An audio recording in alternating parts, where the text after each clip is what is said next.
علی بھائی پہلا سوال ہی کریٹیکل ہے۔ قرآن حکیم میں ملکہ بلقیس سے متعلق ایک واقعہ آیا ہے جس کا تخت بڑا مشہور تھا، اور اسی تخت کو سیدنا سلیمان علیہ السلام نے اٹھوانے کا ارادہ کیا، تو ایک ولی اللہ حضرت آصف بن برقیہ رحمہ اللہ نے آنکھ چپکنے سے پہلے اس وزنی تخت کو وہاں حاضر کر دیا۔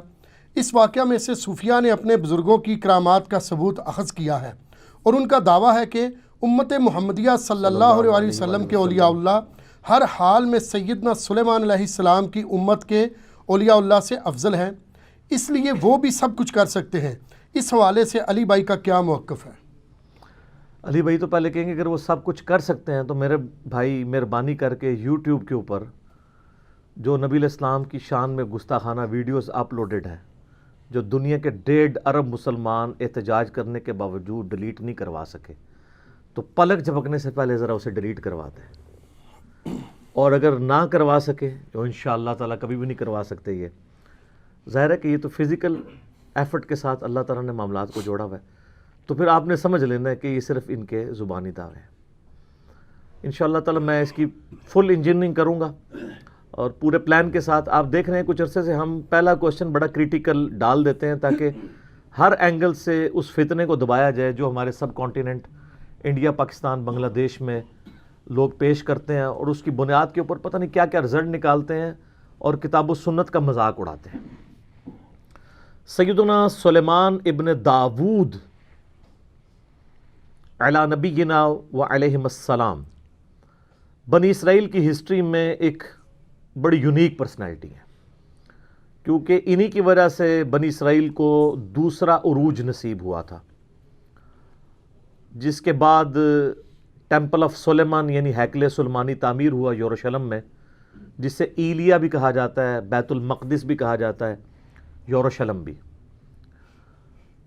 اور وہ ہیکل سلیمانی 70 عیسوی میں سیدنا عیسیٰ علیہ نبینا علیہ الصلوۃ والسلام کے رفع سماوی کے آلموسٹ 35 سال کے بعد ٹائٹس نے حملہ کر کے تباہ و برباد کر دیا تھا۔ صرف اس کی ایک دیوار اس وقت باقی ہے جسے ویلنگ وال کہتے ہیں، دیوار گریہ، جو آپ اکثر ویڈیوز میں دیکھتے ہیں کہ یہودی یوں تورات پکڑ کے اس کے سامنے یوں پڑھ رہے ہوتے ہیں، اس ایک دیوار کے سامنے۔ اور یہ ہیکل سلیمانی کی وہ بچ جانے والی دیوار ہے، اور ظاہر ہے کہ ان کی یہ خواہش ہے کہ ہم دوبارہ سے اس ہیکل کو تعمیر کریں، اور ان کا یہ دعویٰ ہے کہ یہ بیت المقدس میں جو مسلمانوں نے بعد میں مسجد اقصیٰ بنا لی تھی، اس کے نیچے جو ہے وہ ہمارا تابوت سکینہ بھی دفن ہو گیا ہے، اس کے لیے بھی وہ سازشیں کرتے رہتے ہیں۔ تابوت سکینہ کے اوپر میری ویڈیو الگ سے ریکارڈڈ موجود ہے، وہ آپ دیکھ سکتے ہیں۔ بال سلیمان علیہ السلام ایک بڑی یونیک پرسنالٹی ہیں بنی اسرائیل کی ہسٹری میں، اور قرآن حکیم میں بھی سلیمان علیہ السلام کا ذکر بارہا مختلف جگہوں پہ ہوا ہے۔ آ چکے یہ تخت بلقیس والا واقعہ، اس لیے میں اس کے اوپر ایمفسائز کروں گا، لیکن میں صرف کراس ریفرنس کے طور پہ آپ کو بتا دوں کہ سورہ سبا کے اندر سلیمان علیہ السلام کا ذکر آیا، کیونکہ قوم سبا کا ایک واقعہ ہے ملکہ بلقیس والا جو سورۃ النمل میں موجود ہے۔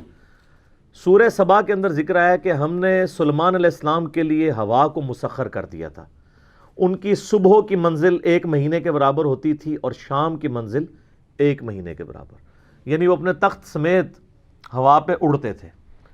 1 مہینے کی مسافت وہ ایک صبح میں طے کر لیتے تھے، اور ایک شام میں وہ 1 مہینے کی مسافت طے کر لیا کرتے تھے۔ اور اسی میں ذکر ہے کہ جنات کو مسخر کیا تھا اللہ نے ان کے لیے، ان کے حکم سے وہ قلعے بناتے تھے، مجسمے بناتے تھے، اور مختلف قسم کی تعمیرات کروایا کرتے تھے۔ اور پھر اسی سورہ سبا کے اندر ذکر موجود ہے کہ ایک تعمیر کے دوران ہی، ابھی تعمیر مکمل ہونا رہتی تھی، سلیمان علیہ السلام کی موت کا وقت قریب آ گیا، تو وہ ایک لاٹھی کے سہارے کھڑے ہو گئے، قرآن پاک میں آتا ہے سورہ سبا کے اندر، اور اسی حالت میں اللہ تعالیٰ نے ان کی روح قبض کر لی۔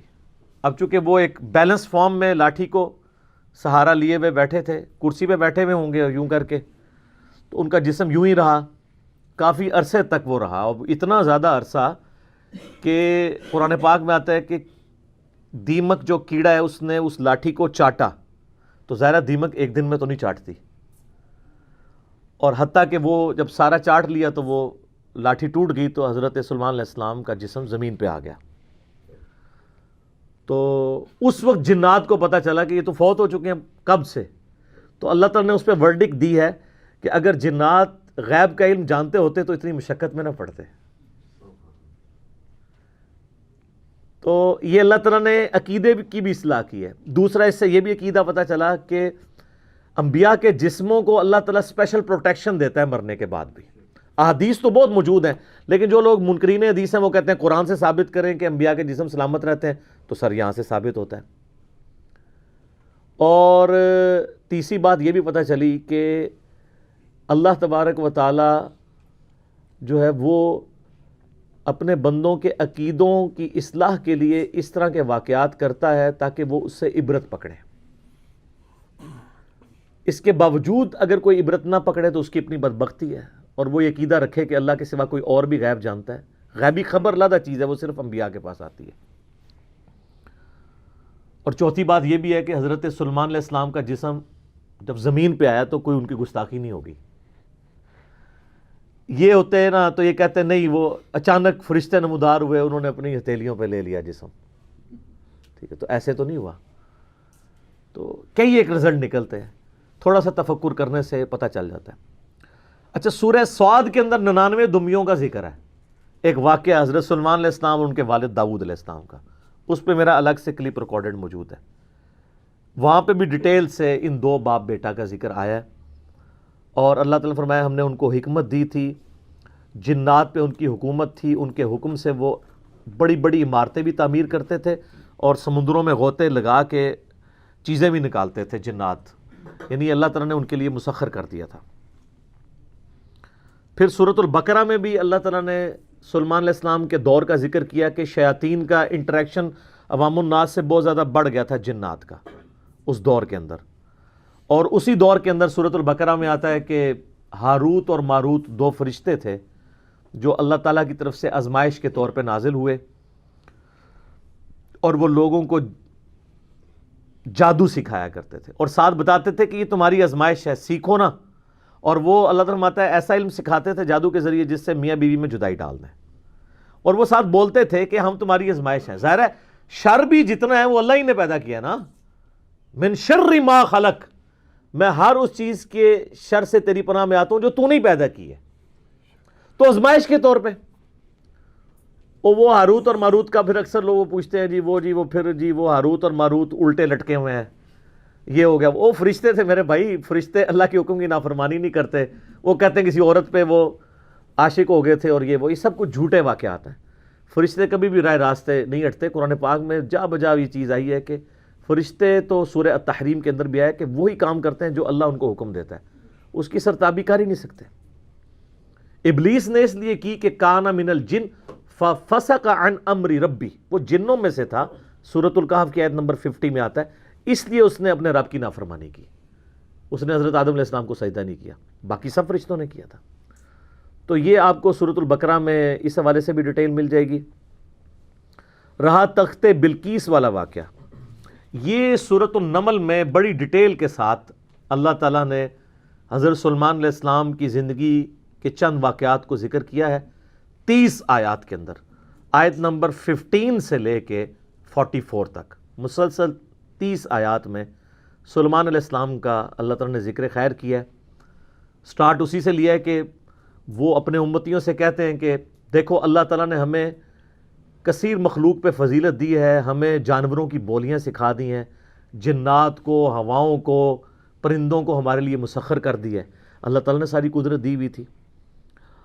اور وہیں پر یہ بھی ذکر آتا ہے کہ ان کی فوج کے لشکروں میں تمام جن، انسان اور جاندار جتنے بھی ہیں ان میں سے ہر ایک کی ان کی علیحدہ فوج تھی. جس طرح آج کل آپ کہتے ہیں نا یعنی ایئر فورس، آرمی، نیوی، ان کے پاس نیوی کے لیے بھی جنات موجود تھے، ایئر فورس سارے پرندے ان کے حکم پہ مسخر تھے، ہوا ان کے حکم سے چلتی تھی، اور انسان بھی موجود تھے.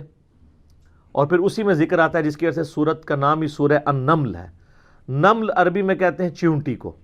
وہ اپنے لشکر کے سمیت گزر رہے تھے تو چند چیونٹیاں تھیں، ان کی ملکہ ان کو کہتی ہے، قرآن نے اس کا قول نقل کیا ہے کہ سلیمان علیہ السلام اپنے لشکر سمیت آ رہے ہیں، کہیں ایسا نہ ہو بے خبری میں وہ ہمیں پاؤں کے نیچے کچل دیں۔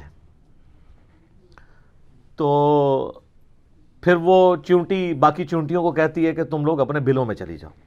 یعنی چیونٹیوں کا یہ عقیدہ تھا کہ حضرت سلیمان علیہ السلام اور ان کے جتنے صحابہ ہیں ان کو علم غیب کوئی نہیں ہے، کیونکہ تبھی تو کچل دیں گے نا، الا یہ کہ اللہ ان کو بتا دے۔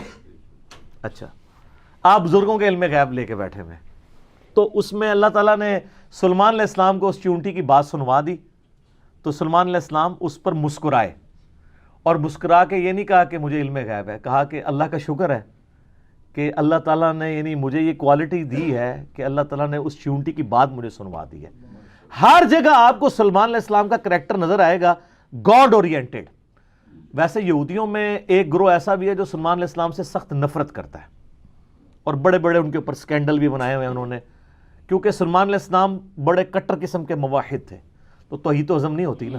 ہر جگہ آپ کو نظر آئے گا سلیمان علیہ السلام جب بھی کوئی کام ہوتا ہے نا، اپنے تو کسی کمال کا ذکر ہی نہیں کرتے، وہ کہتے ہیں یہ اللہ نے مجھے آزمایا ہے، اللہ نے مجھے دیا ہے تاکہ میں اللہ کا شکر ادا کروں، اللہ مجھے جانچ رہا ہے کہ میں نے، وہ تو سینٹرڈ اراؤنڈ گاڈ، اور یہی ایک موحد کی نشانی ہوتی ہے۔ اور وقت کا پیغمبر تو امام الموحدین ہوتا ہے نا، تمام موحدین کا امام ہوتا ہے۔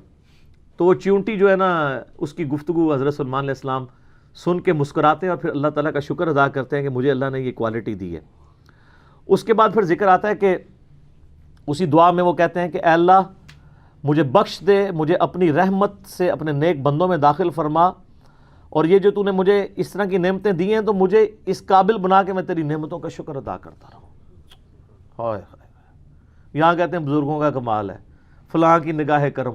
حالانکہ وہ کہہ سکتے تھے میرے ابا جی دیاں دعاواں نے، انہوں دا فیض ہے، میں انہوں دا ہی مرید ہوں نا۔ ابا وہ ہے بھی تھا، داؤد علیہ السلام پیغمبر تھے، سب کچھ گاڈ اورینٹڈ ہے۔ ایک پیغمبر کا باپ بھی پیغمبر ہے تو وہ اپنی کسی کوالٹی کو اپنے پیر کی طرف منسوب نہیں کر رہا، جو واقعی جینون پیر ہے اللہ کی طرف منسوب کر رہا۔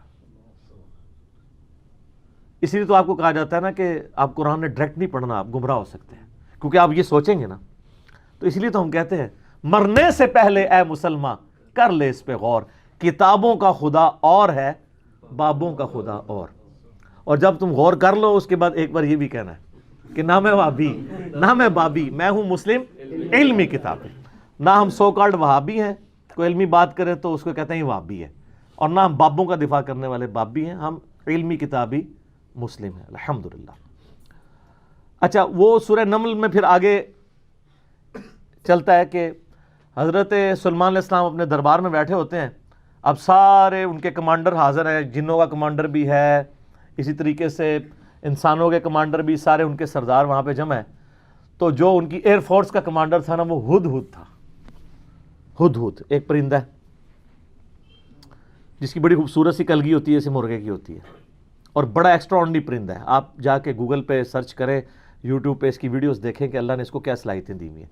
وہ ان کا سمجھ لیں ایئر فورس کا چیف تھا، ٹھیک ہے۔ تو آپ نے فرمایا وہ کدھر غائب ہے، اور پھر ساتھ فرمایا کہ وہ اپنی غیر حاضری کی کوئی جسٹیفیکیشن مجھے پیش کرے، اور اگر اس نے کوئی ایسی جسٹیفیکیشن نہ پیش کی کہ وہ میرے دربار سے غائب کیوں ہے، تو میں اسے سزا دوں گا یا میں اسے ذبح کر دوں گا۔ بس یہ آپ ورڈک بولتے ہیں تو تھوڑی دیر بعد ہدہد آ جاتا ہے اور وہ اپنی جسٹیفیکیشن پیش کرتا ہے۔ اب ظاہر ہے وہ میں نے بتایا کہ سورہ نمل میں ہی آتا ہے کہ اللہ تعالیٰ نے جانوروں کی بولیاں سکھا دی تھی ان کو۔ تو حضرت سلیمان علیہ السلام اس سے پوچھتے ہیں کہ بتاؤ، ہے سر پھر ہدہد دیکھیں کڈا پکا مواحد سی۔ وہ کہتا ہے کہ اے سلیمان علیہ السلام، میں آپ کے لیے ایک ایسی خبر لے کے آؤں جو آپ کے علم میں بھی نہیں ہے۔ بابی نہیں تھا ہدہد، ہاں۔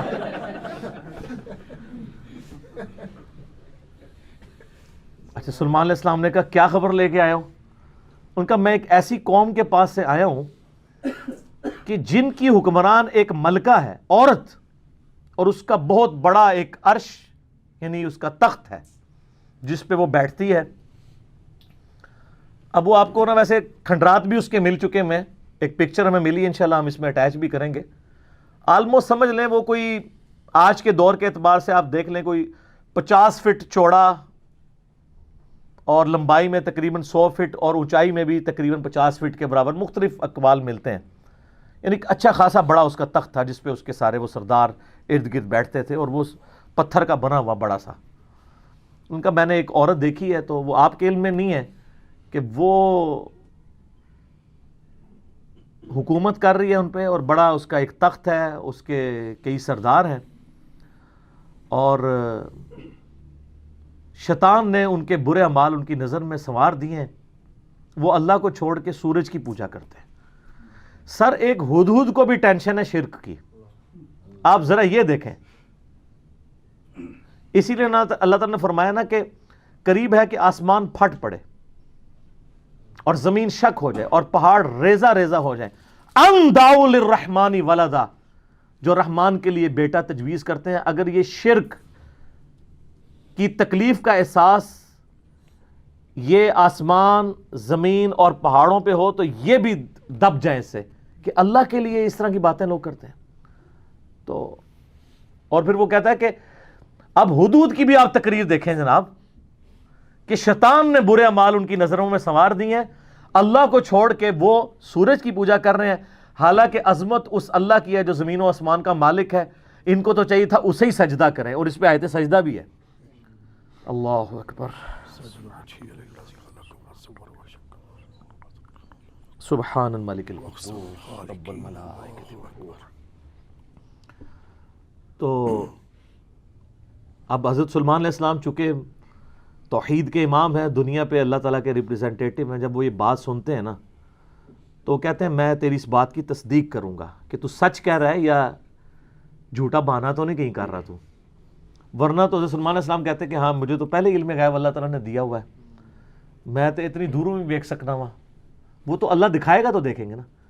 تو حضرت سلیمان علیہ السلام نے ایک خط لکھا اور اس ہدہد کو کہا، اچھا یہ کوئی سٹوری نہیں ہے جو آپ کے علماء بیان کر رہے ہوتے ہیں، یہ ورڈ بائی ورڈ سورہ النمل آیت نمبر جو ہے وہ 15 سے لے کے 44 تک 30 آیات ہے۔ جو چیز ان آیات سے ہٹ کے آئے گی میں اس کو مینشن بھی کر دوں گا۔ تو وہ خط لکھ کے دیتے ہیں کہ یہ خط لے جاؤ اور جا کے ملکہ جو ادھر کیا ہے، ملکہ بلقیس جو ہے یہ اسرائیلی روایتوں میں آتا ہے، قرآن میں صرف ایک عورت کا ذکر ہے کہ جو حکومت کرتی تھی، اور خط اس کو دے کے پھر دیکھنا اس کا کیا جواب دیتے ہیں۔ ہدہد جناب لے کے خط پہنچا ہے، اور جا کے اب ہدہد ایک خط لے کے آ رہا ہو اور ملکہ کے وہ جا کے بیڈ روم میں سیدھا جا کے لینڈ کرتا ہے، کوئی سیکیورٹی گارڈ کوئی کچھ نہیں روک سکتا، وہ کھڑکی سے آ کے اس میں لینڈ کر کے سامنے لا کے اس کے خط پھینکتا ہے۔ تو حضرت سلیمان علیہ السلام کا خط وہ کھولتی ہے تو وہ اس خط میں تو 2 ٹوک جملے لکھے ہوئے ہوتے ہیں، انہ من سلیمان و انہ بسم اللہ الرحمن الرحیم، اور تم سر تسلیم خم کر کے فوراً میرے پاس حاضر ہو جاؤ، ٹھیک ہے۔ بس یہ 2 لائنوں کا ایک جملہ ہوتا ہے۔ جب وہ اپنے سرداروں سے مشورہ کرتی ہے تو وہ کہتی ہے میرے پاس ایک معزز خط آیا ہے، اور یہ معزز خط سلیمان کی جانب سے ہے، انہو من سلیمان، سورہ النمل آیت نمبر 30، یہ واحد مقام ہے جہاں سورت کے اندر بسم اللہ شریف آئی ہے۔ ایک عزت والا خط آیا ہے، عزت والا وہ اس لیے کہتی ہے وہ اس کو پتہ چل گیا کہ وہ غیر معمولی بندہ ہے کہ ہدہد جس کا خط لے کے آ رہا ہے میرے پاس، تو ظاہر ہے یہ کوالٹی تو اس کے پاس نہیں تھی کہ یہ کوئی کتنا بڑا بادشاہ ہے کہ جس کو اللہ نے یہ حکومت دی ہے کہ جانوروں پہ بھی اس کی حکومت ہے۔ تو وہ کہتی ہے کہ ایک معزز خط میرے پاس آیا ہے جو سلیمان کی جانب سے ہے اور وہ اللہ کے نام سے شروع ہو رہا ہے۔ اس سے یہ سنت ٹھہری کہ جب آپ کوئی خط لکھیں کسی کو تو بسم اللہ سے اس کا آغاز کریں، اور اس میں یہ ہے کہ سر تسلیم خم کرو اور میرے پاس حاضر ہو جاؤ۔ تو وہ اپنے سرداروں سے کہتی ہے کہ میں تمہیں پتہ ہے کہ میں کوئی کام اس وقت تک نہیں کرتی جب تک کہ میں مشورہ نہ کر لوں، ہر معاملے میں تم سے میں مشورہ کرتی ہوں۔ قوم سبا کی وہ ملکہ تھی، تو مجھے بتاؤ تم مجھے کیا مشورہ دیتی ہو۔ تو سردار تو آپ کو پتہ ہے جو ان کی تو ایک خاص جنگجو نیچر ہوتی ہے، انہوں نے کہا ہم تو بڑے طاقتور ہیں، بڑے زور آور ہیں، ہم ہر طرح کے بادشاہ کا مقابلہ کر سکتے ہیں، آپ ہمیں حکم دیں دیکھی جائے گی۔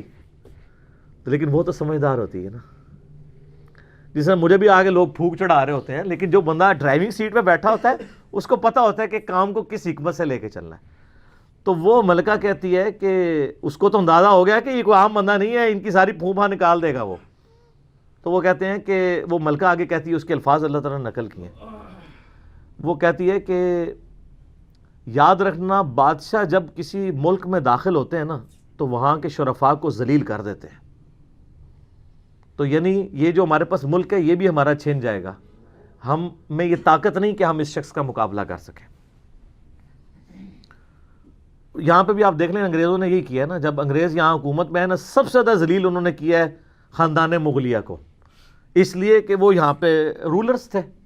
تو انہوں نے کہا پہلے تو جناب ان کو اتنا ذلیل کرو نا, کیونکہ ان کے اندر جراثیم موجود ہیں حکومت کرنے کے, ان کو تو ذلیل و خوار کرو.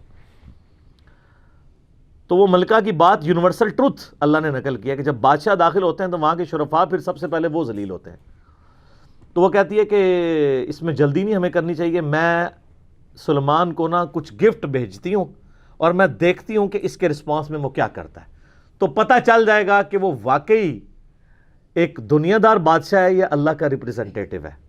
یہ اس نے چیک پوائنٹ رکھا کہ اگر دنیاوی بادشاہ ہوا تو دنیاوی بادشاہ پرانے زمانوں میں دوسرے ملکوں پہ کیوں حملہ کرتے تھے, تاکہ ان سے ان کی دولت ہتھیائے. تو اگر ہم جزیہ دینے پہ آمادہ ہو جائیں اور سالانہ ہم ایک رقم مقرر کر لیں گے, اتنا آپ کو ٹیکس یا جزیہ دیا کریں گے, تو وہ ٹل جائے گا. تو وہ بڑے زیادہ تحائف دے کے نا ایلچی روانہ کرتی ہے سلیمان علیہ السلام کے پاس.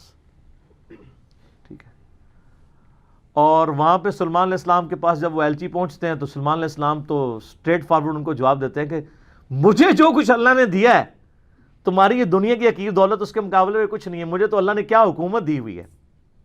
ٹھیک ہے, تو بلکہ سورہ نمل میں اللہ تعالیٰ نے ان کی دعا بھی نقل کی ہے. سلیمان علیہ السلام کہتے ہیں اللہ مجھے ایسی حکومت دینا جو میرے بعد پھر کسی کو نہ ملے. اور انسانی تاریخ میں سلیمان علیہ السلام سے بڑا بادشاہ نہ ان سے پہلے کو گزرا ہے نہ بعد میں, جس کو اس لیول کی اللہ تعالیٰ نے حکومت دی ہو. تو وہاں پہ جب ایلچی پہنچتے ہیں تو وہ ان کو اسٹریٹ فارورڈ جواب دیتے ہیں اور ان کو واپس کر دیتے ہیں کہ جاؤ اور اپنی ملکہ کو بتا دینا کہ اب ہم وہ لشکر لے کے آئیں گے جس کی تاب تمہارے لشکر نہیں رکھ سکتے, انتظار کرو ہمارا. تو وہاں سے چلے جاتے ہیں, وہ تو چلے جاتے ہیں, اور سلیمان علیہ السلام کو پتہ ہوتا ہے کہ وہ مطیع ہو کے ہی آئے گی, کیونکہ وہ سمجھ گئے ہوتے ہیں کہ اس نے یہ جو ڈیسیژن کیا ہے وہ کیوں کیا ہے. اب یہ فاصلہ آلموسٹ 2000 کلومیٹر کا ہے. قوم سبا آباد تھی یمن میں, اور حضرت سلیمان علیہ السلام یروشلم میں بیٹھے ہوئے تھے, بیت المقدس ایلیا شام کے اندر. آلموسٹ 2000 کلومیٹر کا یہ فاصلہ ہے. تو آپ سمجھ لیں یہ فاصلہ طے کرنے کے لیے بھی 40 سے 50 دن پیدل چاہیے. تو سلیمان علیہ السلام جب ان کو واپس کرتے ہیں, وہاں پہ جب واپس خط پہنچتا ہے تو ظاہر ہے ملکہ تو پہلے ہی اس کو سمجھ آ گئی ہوتی ہے کہ کوئی عام بندہ نہیں ہے. تو ملکہ یہ ڈیسائیڈ کرتی ہے کہ میں خود سلیمان کے پاس جاؤں گی, کیونکہ اس خط میں پہلے میں کیا لکھا تھا کہ مطیع ہو کے میرے پاس حاضر ہو. سر یہ بادشاہت کا آپ لیول دیکھیں کہ دوسرا بادشاہ جنگ بھی نہیں کرنی پڑ رہی, سیدھا وہ خود حاضر ہو رہا ہے. خیر اس بات کو کچھ عرصہ گزر جاتا ہے. جب اس کا لشکر آنے کے 3-4 دن یا کچھ دن باقی رہ جاتے ہیں نا, تو سلیمان علیہ السلام اپنی مجلس میں بیٹھے ہوتے ہیں. تو سلیمان علیہ السلام اپنے درباریوں سے کہتے ہیں کہ وہ جو ملکہ بلقیس ہے وہ مطیع ہو کے میرے پاس آنے والی ہے. ان کو پتہ ہے, فیڈ بیک مل جاتی ہے, اللہ تعالیٰ نے وحی کے ذریعے آگاہ کر دیا. تو پھر وہ ایک گفتگو کرتے ہیں وہاں پہ, جہاں پہ وہ تخت بلقیس کا ذکر ہے, اور آصف بن برقیہ کا نام قرآن میں نہیں ہے, یہ اسرائیلی روایتوں میں. وہ سورۃ النمل کی آیت نمبر ہے 30. اعوذ باللہ من الشیطان الرجیم, بسم اللہ الرحمن الرحیم. بلکہ آیت نمبر 30 میں تو وہ یہ آگی 38 نمبر سے آن ورڈ. 30 تو پہلے گزر چکی نا, انہ من سلیمان و انہ بسم اللہ الرحمن الرحیم. یہ آیت نمبر ہے 38. قال یا ایھا الملأ ایکم یأتینی بعرشھا قبل ان یأتونی مسلمین. حضرت سلیمان علیہ السلام کہتے ہیں اے میرے سردارو, جو میرے ساتھ اٹیچ لوگ ہو, تم میں سے کون ہے کہ جو مجھے اس ملکہ کا تخت لا کر دے اس سے پہلے کہ وہ سر تسلیم خم کرتی ہوئی میرے پاس حاضر ہو جائے. کون ہے کہ جو ایسا کرے؟ قال عفریت من الجن، تو ایک بڑا دیو ہیکل جن کہتا ہے انا آتیک بہ قبل ان تقوم من مقامک، کہ میں آپ کی اس محفل برخاست ہونے سے پہلے 3-4 گھنٹے کی جو بھی آپ کی مجلس ہوتی ہے، مجلس ختم ہونے سے پہلے میں وہ تخت آپ کو یہاں پہ لا دوں گا. انبلیویبل چیز ہے.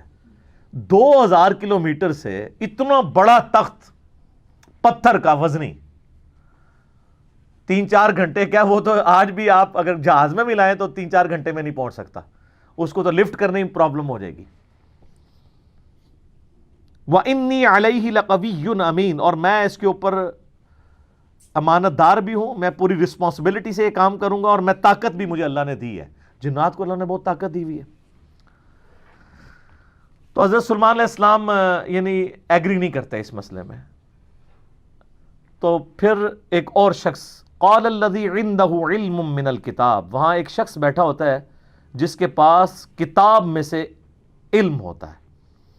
وہ کہتا ہے انا آتیک بہ قبل ان یرتد الیک طرفک، میں اس تخت کو آپ کے سامنے حاضر کر دوں گا آپ کی آنکھ جھپکنے سے پہلے، فریکشنز آف سیکنڈ میں لے آؤں گا.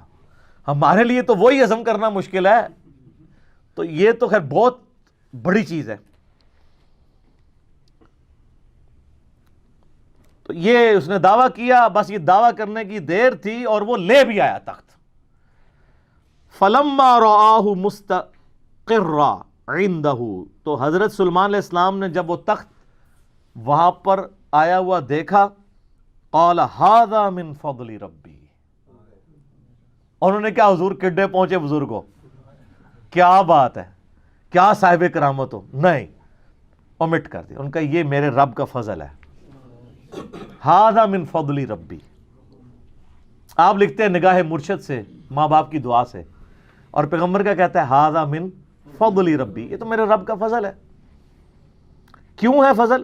لیبلونی اشکر ام اکفر، تاکہ وہ مجھے آزمائے کہ میں اس کا شکر گزار بنتا ہوں یا نہ شکرا. یہ سر توحید ہے. ومن شکر فانما یشکر لنفسہ، اور جو کوئی اللہ کا شکر کرے گا تو وہ بھی اپنے نفس کی خاطر ہی کر رہا ہوگا، اللہ کو کوئی پرواہ نہیں. ومن کفر، اور جو کوئی اللہ کی ناشکری کرے، فإن ربی غنی کریم، تو میرا رب تو غنی ہے، کریم ہے، اسے کسی کی پرواہ ہی نہیں ہے. ھذا من فضل ربی.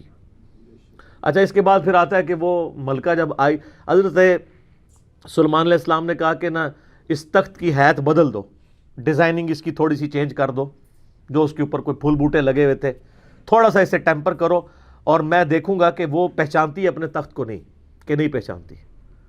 تو وہ پھر ملکہ وہاں پہ آ پہنچتی ہے. تو سلیمان علیہ السلام اسے ریسیو کرتے ہیں اور کہتے ہیں اس تخت کے بارے میں تیرا کیا خیال ہے؟ تو وہ بڑی سمجھدار ہوتی ہے، تو وہ کہتی ہے یہ تو لگتا ہے کہ یہ میرے تخت ہی ہے، اس کی مثل مجھے لگ رہا ہے بلکہ شاید وہی ہے. تو یہ اس کی سمجھداری کا بھی ثبوت ہے کہ وہ اس کو ٹیمپرڈ فارم میں بھی پہچان لیتی ہے. اور یہ اس کو دوسرا میسج مل جاتا ہے، انہوں نے کیا لڑنا ہے، اس نے کہاں سے لڑنا ہے. وہ تو یہ بھی نہیں تھی ایکسپیکٹ کر سکتی کہ 4 مہینے میں بھی کوئی اٹھا کے یہاں لا سکے. ابھی تو اس کو یہ پتہ ہی نہیں تھا، یہ تو ایسے آیا ہوا ہے. ٹھیک ہے. تو پھر سلیمان علیہ السلام اسے اپنے جو ٹیمپل ہے نا اس کی بھی تھوڑی جھلک کرواتے ہیں. آگے ایک محل میں جب لے کے آتے ہیں کمرے میں، تو اس میں ایسے شیشے جڑے ہوئے ہوتے ہیں کہ وہ گویا دیکھنے میں تالاب محسوس ہو رہا ہوتا ہے. تو جب اس پہ پاؤں رکھنے لگتی ہے، وہ سمجھتی شاید پانی والا تالاب ہے، تو وہ اپنے جو تہمد ہے یا جو بھی اس نے کپڑے پہنے ہوتے ہیں وہ تھوڑی سی اٹھا لیتی ہے، اس کی پنڈلیاں بھی ننگی ہو جاتی ہیں، وہ سمجھتی ہے پانی ہے، تو وہ پانی نہیں ہوتا، تو وہ امپریس ہوتی ہے. اور پھر وہ وہاں پہ کہتی ہے کہ میں سلیمان کے ساتھ اپنے رب کے سامنے سر تسلیم خم کرتی ہوں، جو میں شرک کرتی رہی میں اللہ کی طرف رجوع لاتی ہوں. اور وہ اسلام قبول کرتی ہے. باقی اسرائیلی روایتوں میں پھر ملتا ہے کہ سلیمان علیہ السلام کا نکاح اس کے ساتھ ہوتا ہے. قرآن نے اس چیز کو ایڈریس نہیں کیا. قرآن تو بس کنکلوڈ اس پہ کرتا ہے کہ وہ مسلمان ہو جاتی ہے. نہ وہ بریلوی ہوتی ہے، نہ دیوبندی ہوتی ہے، نہ اہل حدیث ہوتی ہے، نہ شیعہ ہوتی ہے، بلکہ مسلمان ہو جاتی ہے. اور آپ یہ الفاظ دیکھیں جناب، مسلمان ہی ہیں ہر طرف. ہاں، قالت رب انی ظلمت نفسی، وہ کہتی ہے میرے رب میں اپنی جان پہ ظلم کرتی رہی اس سے پہلے. وَأَسْلَمْتُ مَعَ سُلَيْمَانَ لِلَّهِ رَبِّ الْعَالَمِينَ، اور میں سلیمان کے ساتھ سر تسلیم خم کرتی ہوں اس رب کے سامنے، اللہ کے سامنے جو سارے جہانوں کا پالنے والا ہے. میں سر تسلیم خم کرتی ہوں، میں مسلم ہوتی ہوں. تو وہ اپنا آپ اپنے رب کے حضور سر تسلیم خم کر دیتی ہے. تو یہ واقعہ یہاں پہ مکمل ہوا. اب وہ یہ کہتے ہیں جناب کہ جی وہ انہوں نے فکر اچھا اس سے تو توحید اخذ کرنی چاہیے تھی. یہ چکر میں پڑ کے وہ کہتے ہیں وہ بندہ لبو کیڑا جے جنہیں اینج کر کے تخت لے کے آیا. وہ بندہ اگر امپورٹنٹ ہوتا نا تو اللہ تعالیٰ اس کی تعریف وہاں پہ بیان کرتا، اس کے تو فوراً ساتھ ھذا من فضل ربی آ گیا. وہ کہتے ہیں جی کوئی ولی اللہ تھا تو اب اس کا مطلب ولی اللہ یہ سب کچھ کر سکتے ہیں. اچھا جی تو پھر کیا کریے جو کر سکتے ہیں؟ تو وہ کہتے ہیں آپ رفع دین کرنا چھوڑ دیں چونکہ ایسے ولی اللہ رفع دین نہیں کرتے. یہی کچھ کہنا چاہ رہے ہوتے ہیں نا. آپ جو ہے ایاک نعبد و ایاک نستعین پڑھنا چھوڑ دیں، آپ ان بابوں کو پکارنا شروع کر دیں. یہ کہنا چاہ رہے ہوتے ہیں وہ اصل میں. تو تواڈے ہوتے اللہ نے بلا چھڑ دیتی ہے. ہن تک تواڈے نال ہوندی کیا ہے؟ میں ہن دی انجین نہیں کر لگا، ہو چکی ہے، لیکن آج میں اس ایک واقعے کی کرنے لگوں انشاءاللہ تعالی. قرآن پاک خاموش ہے کہ یہ کون تھا بندہ. یہ جن تھا، انسان تھا، فرشتہ تھا، پیغمبر تھا. کہا وہاں پہ ایک شخص تھا جس کے پاس کتاب کا علم تھا. قرآن کی روح سے تو کتاب کا علم جو ہے نا وہ پیغمبر کو دیا جاتا ہے. عین ممکن ہے وہ پیغمبر ہو، کیونکہ ایک وقت میں کئی پیغمبر اگلے زمانوں میں ہوا کرتے تھے. عین ممکن ہے وہ کوئی فرشتہ ہو، جیسا کہ بخاری مسلم میں حدیث ہے اے اللہ روح قدس کے ذریعے حسان کی مدد فرما. حسان ابن ثابت شعر کہتے تھے تو اللہ تعالیٰ کے حضور نبی علیہ السلام نے دعا کی کہ جبرائیل علیہ السلام کے ذریعے اس کی مدد فرما، جس طرح قرآن پاک میں آتا ہے عیسیٰ علیہ السلام کی اللہ نے مدد کی تھی روح قدس کے ذریعے کہ وہ مٹی کی مورت میں پھونک مارتے تھے وہ پرندہ ہو جاتی تھی. مادر ذات اندھے اور کوڑیوں پہ ہاتھ پھیرتے تھے تو اس کو شفا ہو جاتی تھی. روح قدس کے ذریعے حضرت عیسیٰ علیہ السلام کی مدد کی گئی. تو یہاں پہ بھی سلیمان علیہ السلام کی مدد کسی فرشتے کے ذریعے کی گئی ہو، عین ممکن ہے.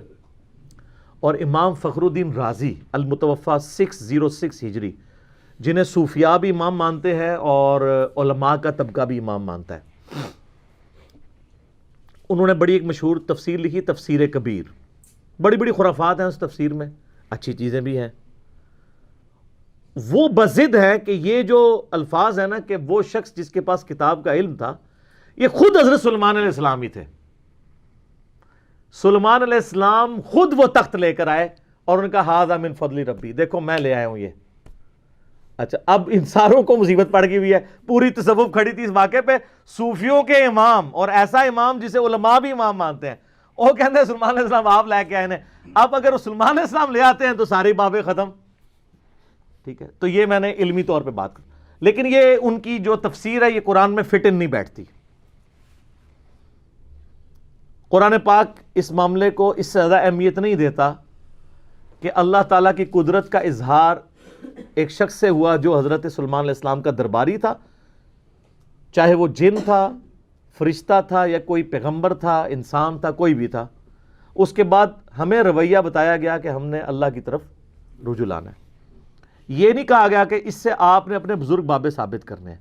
یہ بالکل غلط ایٹیچیوڈ ہے. اور اس کے اوپر یہ ڈاکٹرن کھڑا کرنا کہ جی حضرت سلیمان علیہ السلام کے امتی کی اگر یہ شان ہے تو نبی علیہ السلام کے امتیوں کی شان اس سے زیادہ ہوگی. شان زیادہ ہونے کے لیے کمالات کا زیادہ ہونا ضروری نہیں ہوتا.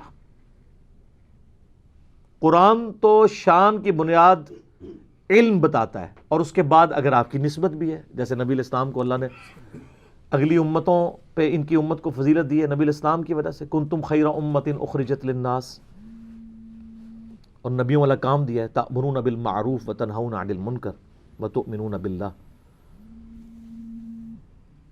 تو یہ اس قسم کے رزلٹ نکالنے کی کوشش کرتے ہیں. تو میں اب ان کو سمجھانے کے لیے ایک بات کر رہا ہوں کہ یہ تو امتی کی بات ہو رہی ہے نا. ہمارے محبوب صلی اللہ علیہ وآلہ وسلم ان کے بارے میں جو ہمارا عقیدہ ہے وہ کیا ہے؟ صحیح مسلم میں حدیث ہے کہ شب معراج آپ علیہ السلام نے انبیاء کی امامت فرمائی. تو امام الانبیاء ہوئے نا. اچھا، کیا اس کی بنیاد میں ہم یہ ماننا شروع کر دیں کہ اگلے نبیوں کی جو جو کوالٹیز تھیں وہ ہمارے پیغمبر میں موجود ہیں؟ تو ایسے نہیں ہو سکتا. کلی فضیلت ضرور ہے.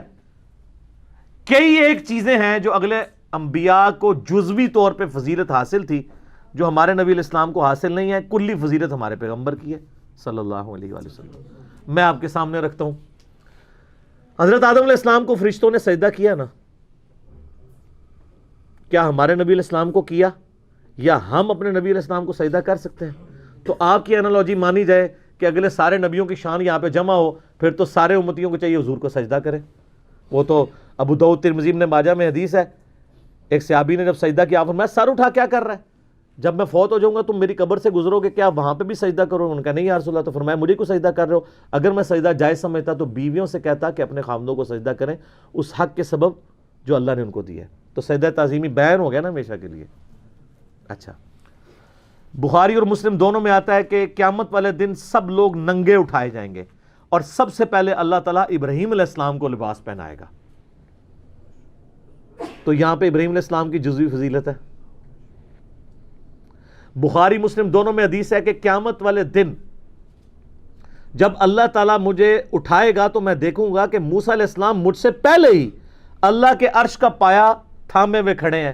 مجھے نہیں پتا کہ ان پہ قیامت کی بے ہوشی طاری نہیں ہوئی یا مجھ سے پہلے اللہ نے ان کو زندہ کر دیا ہے. اس بے ہوشی کے سبب جو دنیا میں اللہ کی تجلی کی وجہ سے ہوئی تھی. یہاں پہ موسیٰ علیہ السلام کو جزوی فضیلت حاصل ہے. عیسیٰ علیہ السلام بغیر باپ کے پیدا ہوئے نا. یہ تو سب سے بڑی پھکی اور اینٹی وینم اور علمی الزامی جواب ہے. تو یہ ان کی فضیلت ہے نا. یہ فضیلت آپ ہمارے نبی علیہ السلام کے لیے ثابت کر سکتے ہیں؟ باقی تو سب کچھ کھینچتے رہو گے، کچھ کر لو گے، ایسا کیا کرو گے؟ اور اس سے بڑی بات، ہمارے نبی علیہ السلام کو موت آ چکی، اللہ کی جنتوں میں زندہ ہے. عیسیٰ علیہ السلام آج تک نہیں مرے، ان کو موت نہیں آئی. وہ تو رفع سماوی ہوا نا. وہ اپنی سیکنڈ ڈیسینڈنگ کے اندر اللہ تعالیٰ وہ یہاں پہ اس امت میں آئیں گے اور زندگی گزار کے فوت ہوں گے. تو حضرت عیسیٰ علیہ السلام تو ابھی تک زندہ ہے. تو اب یہ فضیلت نبی علیہ السلام کو آپ دیں گے؟ تو یہ کوئی طریقہ نہیں ہوتا اینالوجیز بنانے کا. اگر نبی علیہ السلام کے ساتھ اینالوجیز نہیں بنا سکتے تو باقی تو پھر چھاڑ ہی دو نا. ان کے امتیوں کی بنیاد بنانا تو بڑی دور کی بات ہے. جو چیز ثابت ہوگی وہ ہم مانیں گے. سلیمان علیہ السلام کا وہ امتی تھا یا کوئی فرشتہ تھا یا جن تھا یا صحابی تھا، وہ کام کر دیا، وہ تو ہمارے پاس ثابت ہو گیا. آپ اپنے بابوں کے بارے میں جو جھوٹے کلیم کر رہے ہیں نا وہ آپ کو ثابت کرنے کے لیے لانا پڑے گا. اور آج کل تو بڑا آسان دور ہے، کہتے ہیں دنیا اولیاء اللہ سے خالی نہیں ہے. ایک ولی بھی نہیں پہ لفظہ تو جس کو ہم BBC، CNN، Al Jazeera, Geo, ARY، Dunya T V کے سامنے لے کے آئیں اور ساری دنیا کو بابوں کا پجاری بنا لیں جو آپ بنوانا چاہتے ہیں. بابی بنا لیں تو لے آئیں، ہم اس کے سامنے وہ یہ اس میں سے کوئی کام کر کے بتائے. کہتے ہیں نا جناب بزرگ سب کچھ کر لیتے ہیں اور ان کے پاس بڑی بڑی کوالٹیز ہوتی ہیں. مجھے بتائیں دنیا کا کوئی بزرگ جو ہے آپ کے سامنے ہوا میں اڑے، ویسے تو انشاءاللہ نہیں اڑے گا میڈیا کی برکت سے، پرانے بھی کونی سر اڑے آئی گپا ہی نے. اگر وہ ہوا میں اڑے اور وہ آپ کو کہے کہ جی یہ اڑنا اس بات کی دلیل ہے کہ 2 + 2 5 ہوتے ہیں،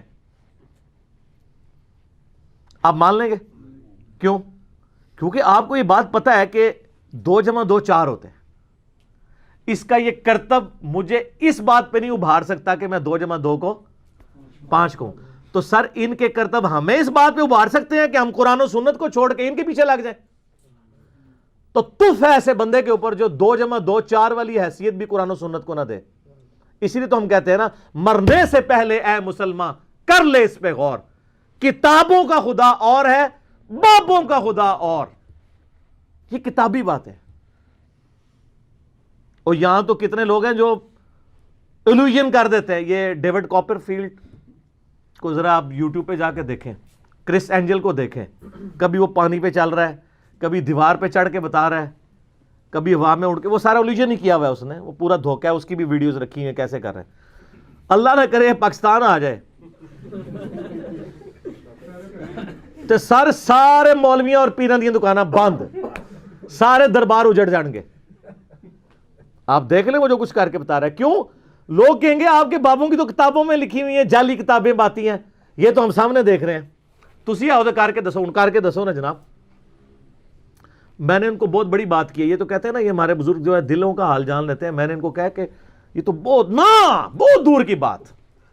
میں اپنا مشین ڈیزائن کا فارمولہ یا میکینکس اور مٹیریلز کا فارمولہ لکھ کے دیتا ہوں, کوئی بزرگ مجھے وہ لکھا ہوا دیکھ کے پڑھ کے بتا دے. اچھا یہ بھی مانتے ہیں نہیں پڑھ سکتا, اس میں اتنے زیادہ کوئی لیٹن کے الفابیٹ ہیں, کچھ گریک کے الفابیٹس ہیں, جس نے وہ سیکھا نہیں ہوا وہ تو اس کو بتا ہی نہیں سکتا. ابھی تو میں یہ کہہ نہیں رہا کہ وہ بتائے کہ یہ فارمولہ کس چیز کا, یہ تو بالکل نہیں بتا سکتا, صرف پڑھ کے بتا دے. تو وہ کیسے کوئی اس طریقے سے معاملات کر سکتا ہے؟ سب کچھ جھوٹ کے اوپر چل رہا ہے. باقی اگر آپ نے منوانا ہے تو اے کوڑا تے اے میدان ہو. میں ان کو بار بار کہہ رہا ہوں آپ کی بزرگی ہم نے چاٹنی ہے, بلکہ میں اپنے بارے میں کہتا ہوں اگر میں بزرگ ہوں اور میرے پاس یہ کوالٹیز ہے تو مجھے مر جانا چاہیے. اور جس طرح ایک بابا جی کہتے ہیں نا, اوے امت مر جائے حضور دے خاکے پہ بن دے جے. امت تے سر بعد مرے, پہلے تے او مرے نا جنہیں بارے تہاڈا عقیدہ ہے کہ وہ دنیا کا نظام چلا رہے ہیں, وہ کیوں نہ پہلے مرے جس کے پاس اختیار بھی ہے کہ وہ یوٹیوب سے وہ ویڈیوز نہ گستاخانہ ڈیلیٹ کرا سکے.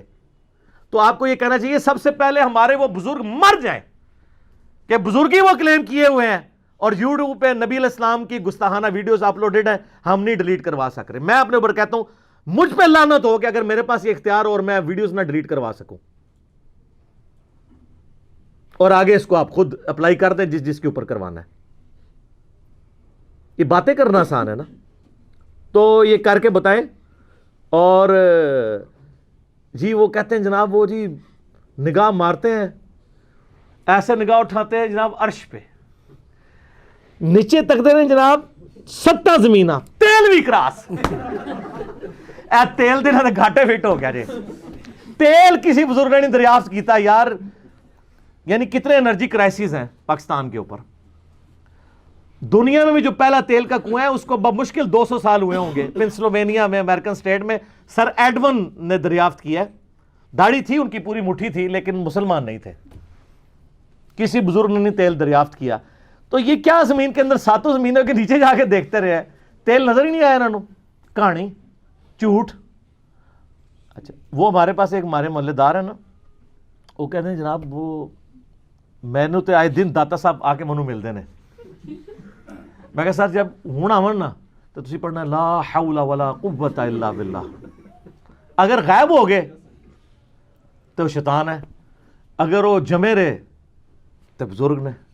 کہتا نہیں تو استغفار, گستاخی ہے. کیوں گستاخی ہے؟ بخاری مسلم کی حدیث ہے کہ جنت کے خزانوں میں سے خزانہ اللہ نے مجھے دیا ہے, لا حول ولا قوت الا باللہ. میں نے کہا آپ میرے سامنے لا حول ولا قوت الا باللہ پڑھو, میں غائب نہیں ہوں گا. اعوذ باللہ من الشیطان الرجیم پڑھو, میں غائب نہیں ہوں گا. میں تو خوش ہوں گا. اگر کوئی اولیاء اللہ میں سے ہے تو وہ اسم اعظم سن کے تو خوش ہوگا, بلکہ بزرگوں کو حاضر کرنا ہو تو پڑھنا چاہیے لا حول ولا قوت الا باللہ. وہ خوش ہو کے حاضر ہو جائیں, اسم اعظم ہے نا یہ. تو چونکہ یہ لا حول ولا قوت الا باللہ پڑھتے نہیں ہیں, وہ شیطان اندر غائب بھی نہیں ہوتا. کدے وہ کہتے ہیں خیزر ہے, کدے کچھ کہتے ہیں, کدے کچھ کہتے ہیں, بالکل جھوٹ بولتے ہیں. اور پھر وہ لیم ایکسکیوز کیا دیتے ہیں, کہتے ہیں دیکھیں جی یہ موبائل انگریزوں نے بنایا ہے, اتنی ہی دور سے سن لیتا ہے, تو اللہ کا ولی نہیں سن سکتا. دیکھیں ادھر جاؤ سر اسی تو ہم دیں گے, بزرگوں کو تو چھوڑ دیں. ایک عام انسان جانوروں سے تو افضل ہے نا. تو ان بزرگوں کے جتنے مریدین ہیں, یعنی آپ لوگ جو ہم سے آ کے جھگڑتے ہیں, آپ جانوروں سے افضل ہیں نا. تو چڑیا تو اڑ لیتی ہے, آپ میں سے کون ہے جو اڑ سکے؟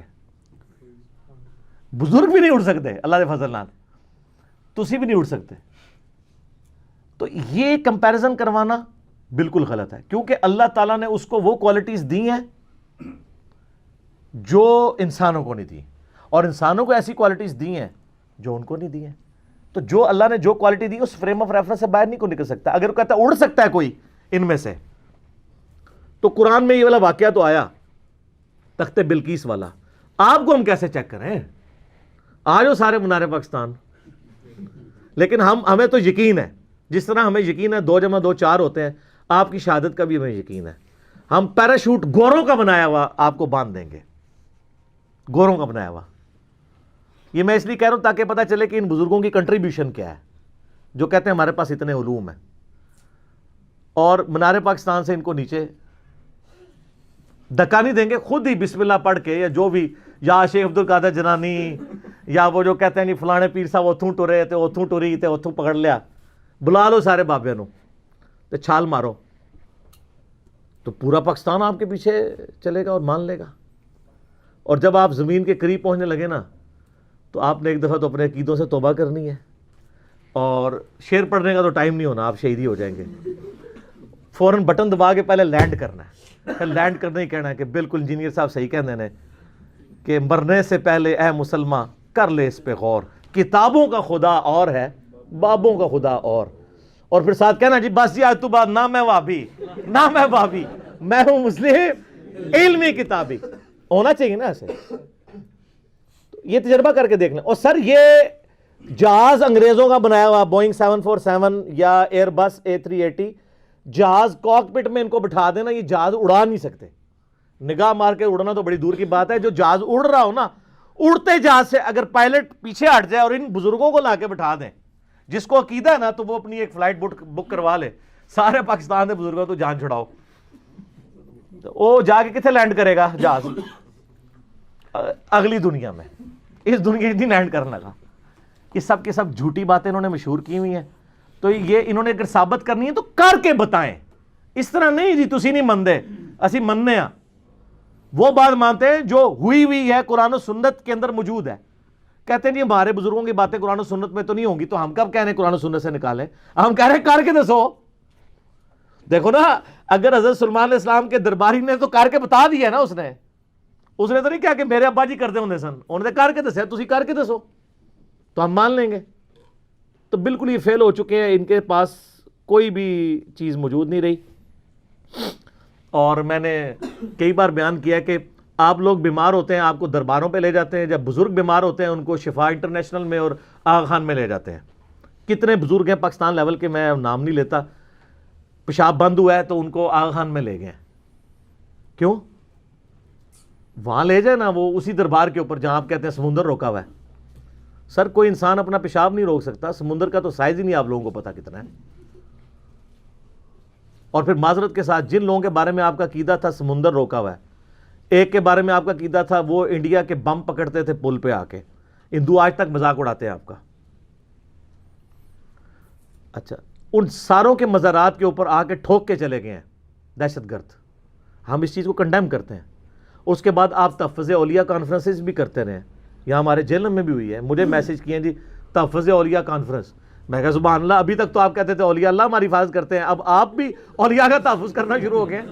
اور وہ کہتے ہیں پریس کلب کے سامنے احتجاج ہوگا. میں کہا نا, یہ سارے بڑے بڑے مزاروں کے باہر احتجاج ہونا چاہیے کہ سر کتنے بڈھے ہو گئے ہو, اون کوالٹیز ختم ہو گئی نے, یہ کہانیاں ہی سمجھے. جو بندہ قبر سے نکل کے راوی کے پل پہ آ رہا ہے, تو جو ادھر ٹھوک کے جا رہا ہے اس کو کیوں نہیں پکڑ رہا؟ سوچنے والی بات ہے نا. جو سمندر روک سک رہا ہے, اسی مزار کے اوپر کتنے لوگ آ کے دہشت گرد کے حملے کے اندر, دہشت گردوں کے حملے میں مارے جاتے ہیں, کیوں نہیں روک سک رہا؟ اچھا, اب بعض لوگ پتہ کہتے ہیں, وہ کہتے ہیں جی وہ جی خانہ کعبے میں بھی کرین گر گئی تھی نا, فوراً اسے پہنچ دے جائے, کیونکہ ان کو پتا ہے اللہ انہاں دا ہے, بابے ساڈے نے, تو سر اسی اون کرنے ہیں. سر اللہ نے کہیں دعویٰ نہیں کیا کہ آپ بسم اللہ پڑھ کے ساکٹ میں 2 انگلیاں ڈال دیں تو آپ بچ جائیں گے. اللہ نے دنیا بقدر ایفرٹ رکھی ہے. اللہ نے تو حسین علیہ السلام کو ذبح ہوتے بھی دیکھا ہے. اللہ نے خانہ کعبے کی 2 دفعہ توہین ہوتے بھی دیکھی ہے, یزید کے ہاتھوں بھی, حجاج ابن یوسف کے ہاتھوں بھی. ابرا کا لشکر ایک ہی دفعہ ہلاک کیا تھا. بخاری مسلم میں حدیث ہے قرب قیامت میں ایک پتلی ٹانگوں والا حبشی کعبے کی اینٹ سے اینٹ بجا دے گا. تو نبی علیہ السلام خود بتا رہے ہیں دنیا بقدر ایفرٹ اللہ نے رکھی ہے. لیکن آپ کا بزرگوں کے بارے میں دعویٰ ہے کہ دنیا کا نظام چلا رہے ہیں, اور یہ سب کچھ کرتے ہیں. اللہ نے کہیں نہیں کہا, اللہ نے تو آپ کی ڈیوٹی لگائی ہوئی ہے کہ آپ نے بقدر ایفرٹ کرنا ہے. اس لیے اللہ تعالیٰ والا ہمیں کوئی دھونس نہ ڈالے اس معاملے میں. اللہ نے دنیا کو اسباب کے ساتھ جوڑا ہے, ورنہ تو ہوتا کہ بسم اللہ پڑھو پیاس بجھ جائے گی, پانی سے ہی بجھے گی. اسباب سے جڑا ہوا ہے اللہ تعالیٰ نے. تو یہ بڑی مثال دینا بالکل ان کی غلط ہے. میں ساتھ ساتھ یہ جو وسوسے ڈالتے ہیں نا لوگوں کے ذہنوں میں, میں وہ ساتھ کلیئر کرتا ہوں. ابھی اگلے دنوں میرا ایک ویڈیو کلپ چڑھا ہے, وسیلے کے نام پر دھوکہ. وسیلے کے نام کے اوپر استعانت اور مشکل کشائی ثابت کرتے ہیں, دو الگ چیزیں. کئی ایک چیزیں اس میں نے بتائی ہیں, وہ آپ دیکھ لیں. آج محل نہیں کہ میں اس کی طرف جاؤں. تو یہ بزرگوں کے بارے میں کہتے ہیں جی روحانی آپریشن کرتے ہیں, وہ جی بائی پاس کر دیتے ہیں. میں نے کہا بائی پاس تو بہت بڑی چیز ہے, ادھر تو گرائنڈر چلتا ہے. ایک نو مولود بچے کا کوئی خطرہ بزرگ کر کے بتا دے, خطرہ تو نظر آ جانا نا ہوا ہوا سامنے, کہ خطرہ نہیں ہوتا. وہ جو بائی پاس کر سکتا ہے وہ خطرہ نہیں کر سکتا. خطرہ نظر آ جانا ہے, بائی پاس کیا پتا ہے اندر ہوا ہے یا نہیں ہوا. اور روحانی ہے نا, سب شیطانی باتیں ہیں. اگر کوئی ہے تو خطرہ کر کے بتائے, نگاہ مار کے کر کے بتائے. خون بھی نہیں نکلنا چاہیے, کیونکہ جو تسی بائی پاس کرتے ہو خون نہیں نکلتا, روحانی بائی پاس کر رہے ہوتے ہیں. سب کہانی ہے. آخر میں تو ویسے اس پہ گھنٹوں بول سکتا ہوں, میرا فیوریٹ ٹاپک ہے. میں اپنی گفتگو کو کنکلوڈ کرتا ہوں اس حدیث پہ جو صحیح مسلم کے اندر ہے, دجال کے کانٹیکسٹ میں. نبی علیہ السلام فرماتے ہیں کہ قرب قیامت میں جب دجال آئے گا نا, اس کے ماتھے پہ کافر لکھا ہوگا, لیکن وہ کافر ڈائریکٹ نہیں لکھا ہوگا, کاف الف فا را. تو ہو سکتا ہے وہ کوئی اس سے کچھ اور ہی بنا لے, کاف سے کشف بنا لیں, الف سے اس کو اللہ کہہ دیں, ٹھیک ہے جی, فا سے کچھ اور بنا لیں, اس طرح کوئی بنا سکتے ہیں. بہرحال وہ اب ظاہر ہے کہ اس کو اللہ نے غیر معمولی صلاحیتیں دی ہوں گی. صحیح مسلم میں پوری ڈیٹیل آتی ہے, آسمان سے بارش برسا دے گا, زمین سے سبزہ اگا دے گا, اور ایک مومن پھر اسے چیلنج کرے گا سامنے آ کے. وہ کہے گا تو دجال ہے. وہ کہے گا میں اتنا کچھ کر رہا ہوں تو مجھے رب کیوں نہیں مانتے. وہ کہتا ہے, وہ کہے گا اس لیے کہ مجھے میرے نبی کی حدیث پہنچی ہے کہ تو دجال ہے.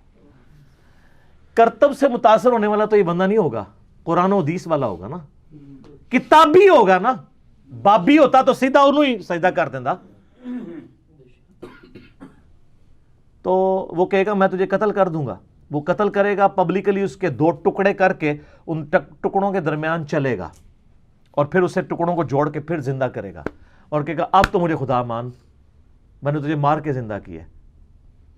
وہ کہے گا تیرے اس عمل نے میرے عقیدے میں ہی اضافہ کیا ہے کہ تو واقعی دجال ہے, کیونکہ نبی علیہ السلام نے فرمایا تھا ایک مومن کو قتل کر کے وہ دوبارہ زندہ کرے گا, اور دوبارہ اس کو قتل کرنے پر قادر نہیں ہوگا, تو دجال ہے. ہائے ہائے. حضور علیہ السلام فرماتے ہیں وہ اس وقت کا سب سے بہترین مؤمن ہوگا, سب سے بہترین شہید ہوگا. لیکن وہ کون سا ہوگا؟ کتابوں کا ماننے والا, بابوں کا ماننے والا نہیں. سر اسی لیے ہم رو رو کے کہتے ہیں کہ مرنے سے پہلے اے مسلمان کر لے اس پہ غور, کتابوں کا خدا اور ہے, بابوں کا خدا اور ایک بار جھوم کے آپ نے میرے ساتھ نعرہ لگانا ہے, کیا؟ نہ میں وابی نہ میں بابی, میں ہوں مسلم علمی کتابی. جزاکم اللہ خیر.